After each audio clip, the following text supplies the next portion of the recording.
I decided to conduct a special military operation. Its goal is the protection of people who, during 8 years, suffer from abuse and genocide from the Kyiv regime. After days of tension, Vladimir Putin finally played his hand, sending troops into the breakaway regions of eastern Ukraine and issuing a stark warning to the world. Whoever would try to stop us and further create threats to our country, to our people, should know that Russia's response will be immediate and lead you to such consequences that you have never faced in your history. As Putin's words were broadcast, explosions were reported in the northeast and loud booms were heard live on air in the capital of Kyiv. Oh, I tell you what, I just heard a big bang right here behind me. I thought we shouldn't have done the live shot here. As this unfolded, the United Nations Security Council held a last-ditch crisis meeting to condemn Russia's aggression. President Putin, stop your troops from attacking the Ukraine. Give peace a chance. Too many people have already died. For months, Russia has been holding a gun to Ukraine's head. Now, President Putin's finger is on the trigger. Back away from the brink before it is too late.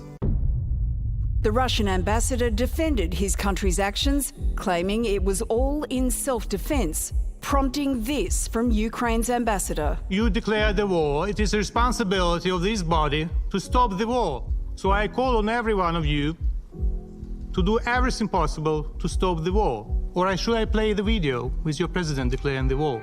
Ahead of the attack, Russia and Ukraine closed down airspace across the region, and Ukrainian President Zelensky took to Facebook to address Russian citizens directly. You are being told this fire will free the Ukrainian people, but Ukrainian people are free. Ukraine in your news and Ukraine in reality are two different countries. Their main difference between them is that ours is real. Defiantly vowing that any Russian aggression would be met head-on by his people.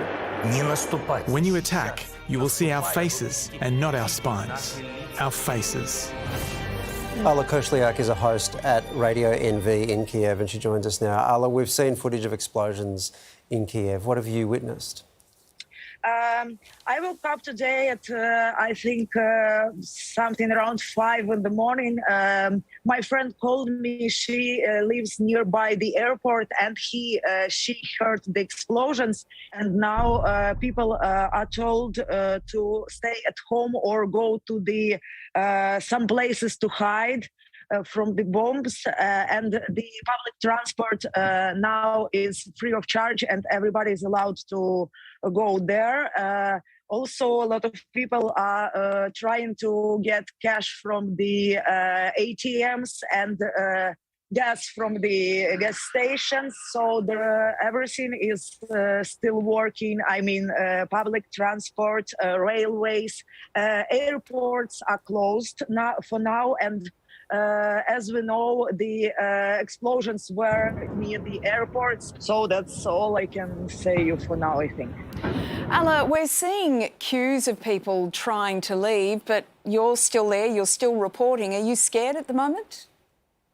No, I'm just doing my job. And my decision from the first day of the war actually was that I'm not leaving Ukraine anyway and anywhere. I was saying about people with like elderly, small children, people who cannot join the territory defense, who is not in the army, who is not the journalist. Also, we have the map of the safe places where you can hide if the bombing starts.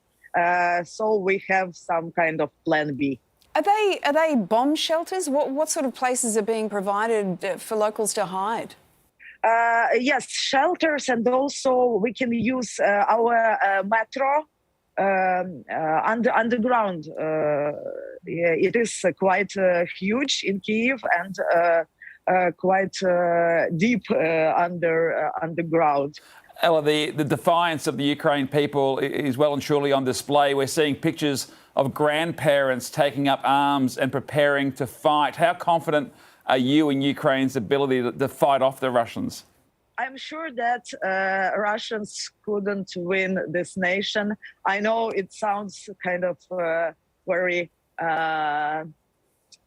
maybe not normal in this situation, but yeah, really, people who are 18 and people who are 80 are joining the territory defense forces. So not a lot of people are trying to move as far as possible.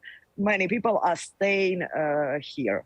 Alla, our thoughts are with you. Stay safe. Thank you so much for your time tonight. Thank you.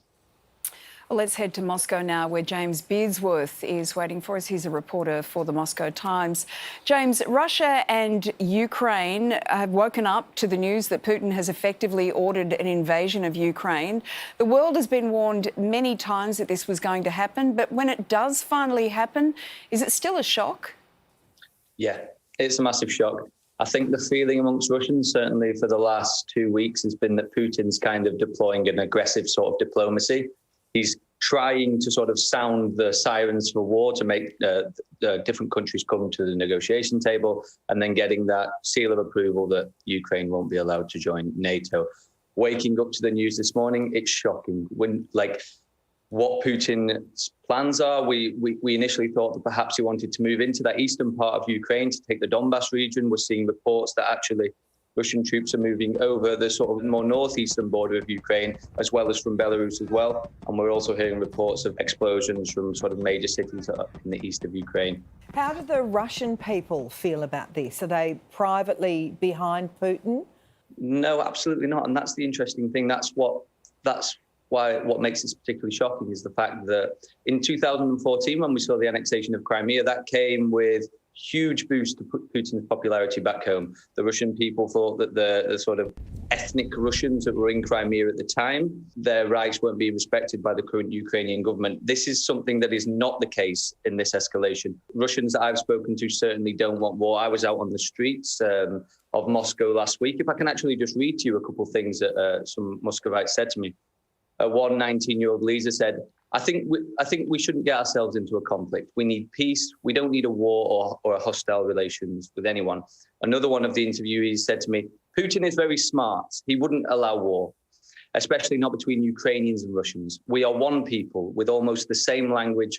Why would we fight our brothers? So that just gives you an idea of the sort of shock this morning waking up to the news.